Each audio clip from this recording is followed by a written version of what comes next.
இன்றைக்கி பார்த்தீங்கன்னா வருங்கால சந்ததிகள் ஆடு வளர்ப்பாங்களா வளர்க்க மாட்டாங்களா அப்படின்னு உங்களுக்கு என்ன தோணுதோ அதை கமெண்ட் பாக்ஸில் மறக்காமல் கமெண்ட் பண்ணுங்கள். என் சேனலை முத பார்க்குறீங்கன்னா என் சேனலை சப்ஸ்கிரைப் பண்ணிக்கோங்க. பக்கத்தில் இருக்க பெல் பட்டனையும் ஆன் பண்ணி வச்சுக்கோங்க. அப்படின்னா தான் நான் போடுற வீடியோ உங்களுக்கு நோட்டிஃபிகேஷனாக சேரும். ஆடு வளர்ப்பு பற்றி ஒரு ட்ரிக் நான் லாஸ்ட்டாக சொல்ல போகிறேன். அதனால் இறுதி வரைக்கும் கொஞ்சம் ஸ்கிப் பண்ணாமல் பாருங்கள். நிறைய பேர் அரிசி வைக்கிறது எப்படி அப்படி சொல்லிட்டு நீங்கள் கேட்டிருந்தீங்க இல்லையா? அதுக்காக ஒரு சின்ன கிளிப் நான் எடுத்து போட்டிருக்கேன். எங்கள் ஆட்டுக்கு எப்படி அளந்த அரிசி வைப்போன்னு சொல்லிட்டு கேட்டிருந்தீங்க. அது இப்போ பாருங்கள், இப்படி தான் வைப்போம் நாங்கள் அரிசி. வருங்கால சந்ததிகள் பார்த்திங்கன்னா கண்டிப்பாக ஆடு வளர்க்க மாட்டாங்க. ஏன்னா இப்போ இருக்க ஜென்ரேஷன் எல்லாம் படித்து அவங்க ஒரு வேலைக்கு போகணும் அப்படின்றது தான் அவங்களோட ட்ரீமாக இருக்குது. அது எல்லாருக்குமே தெரியும்.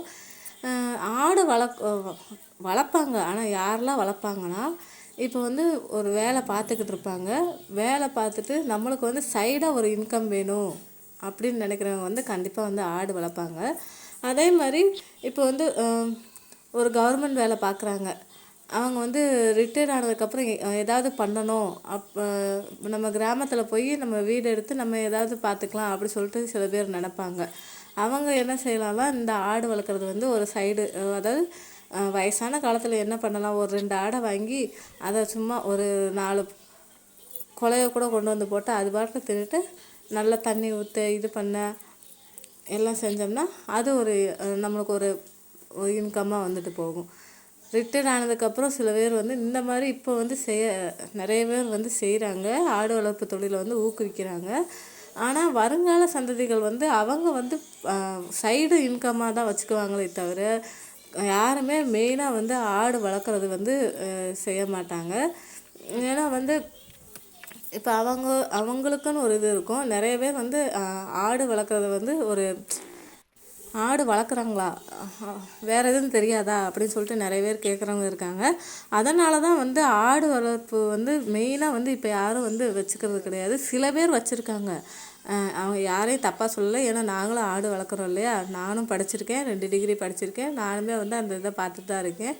அதில் வர வருமானம் மாதிரி நம்ம வேலைக்கு போனால் கூட வராது அப்படின்னு சொல்லிட்டு தான் நம்ம பார்க்கணும். நம்ம அதாவது நினச்ச நேரம் போய்க்கலாம், நினச்சிக்க நேரம் நம்ம ஆடை பார்த்துக்கலாம் வச்சுக்கலாம் அப்படின்றபோது எந்த வேலைக்கு போனாலும் அது நம்மளுக்கு செட் ஆகாது. அதே மாதிரி பார்த்திங்கன்னா எந்த சூழ்நிலையில் நம்மளுக்கு வளரக்கூடியதுன்னா அது கண்டிப்பாக ஆடு. நஷ்டமே வராத தொழில். அதாவது நம்ம பராமரிக்கிறத பொறுத்து தான் நமக்கு நஷ்டங்கிறது வராது. நம்ம நல்லா பராமரிச்சுன்னு பார்த்திங்களா நல்லா ஒரு லாபம் எடுக்கலாம். மேக்ஸிமம் மாடு வளர்ப்பு தொழிலில் பார்த்திங்கன்னா நஷ்டம் கிடையவே கிடையாது. லாபம்தான் வரும். அது நல்லா வளர்க்க தெரிஞ்சு நல்லா நம்ம அதுக்கு நோய் மேலாண்மை, அதை தீவன மேலாண்மை எல்லாமே நம்ம தெரிஞ்சுக்கிட்டு தான் அதாவது எந்த தொழிலை எடுத்தாலும் முன் அனுபவம் தேவை அப்படி சொல்லிட்டு ஒரு வேலைக்கு ஆள் எடுக்கிறாங்களே, ஆள் எடுத்தாலே அதுக்கு முன்னனுபவம் தேவை அப்படி சொல்கிறாங்க இல்லையா? அதே மாதிரி தான் இந்த ஆடு வளர்ப்பு எந்த தொழிலாக இருந்தாலுமே அதுக்கு ஒரு முன்னனுபவம். அதுக்கு ஃப்ரெஷ்ஷாக வளர்க்கக்கூடாதா அப்படின்னு சொல்லிட்டு கேட்பீங்க. அப்படி கிடையாது. அதாவது ஒரு தெரிஞ்சுக்கிட்டு ஒரு விஷயத்தை நம்ம பண்ணும்போது அது மிகப்பெரிய சக்ஸஸ் கொடுக்கும் அப்படின்னு சொல்லிட்டு நமக்கு தெரியும். தோல்வியே வெற்றிக்கு முதல் படி அப்படி சொல்லிட்டு சொல்லுவாங்க நிறைய பேர். ஃபஸ்ட்டு நஷ்டம் வர மாதிரி இருந்தாலும் நம்ம வளர்க்க அதாவது நஷ்டம் வருதே இந்த தொழிலை விட்டுட்டு போயிடலாமா அப்படின்லாம் தோணும். ஆனால் அப்படி கிடையாது. நம்ம அதை தொடர்ந்து நம்ம அந்த செயலை செய்யும்போது கண்டிப்பாக வெற்றி கிடைக்கும். ஆனால் என்னோடய கருத்து என்னென்னா வருங்கால சந்ததிகளும் உங்களோட மெயின் தொழிலாக ஏதாவது வச்சுக்கிட்டாலும் நம்ம சைடாக இந்த இதை நம்ம பார்த்துக்கலாம்.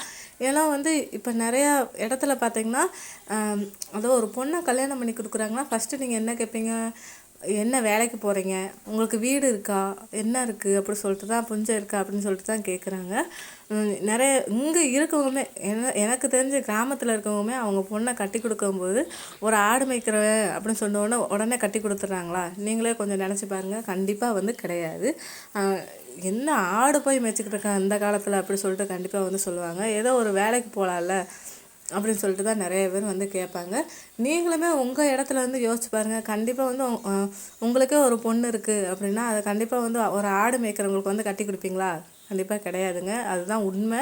ஏன்னா நிறைய பேர் யோசிப்போம்ல, நம்ம பொண்ணு நம்ம வீட்டில் வந்து ராணி மாதிரி இருந்துட்டு அடுத்த வீட்டில் போய் ஆடு மேய்க்கிறது இது பண்ணுறதெல்லாம் நம்ம பார்த்துட்ருக்க முடியுமா அப்படி சொல்லிட்டு நிறைய பேர் வந்து நினைப்பாங்க.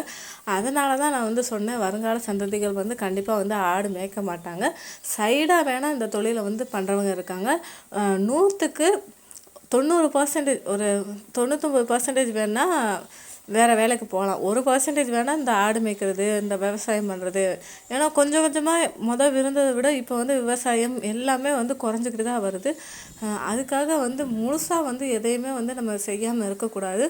நம்ம நம்ம வந்து நம்ம சந்ததிகளுக்கு வந்து கண்டிப்பாக வந்து இதை எடுத்து சொல்லணும். நம்ம விவசாயம் பண்ணணும், அதை வந்து பார்க்கணும். ஏன்னா வந்து விவசாயம் பண்ணால் தான் நம்மளுக்கு, அதாவது நெல் விளைஞ்சால் தான் நம்மளுக்கு சாப்பாடு கிடைக்கும். அப்படி தானே?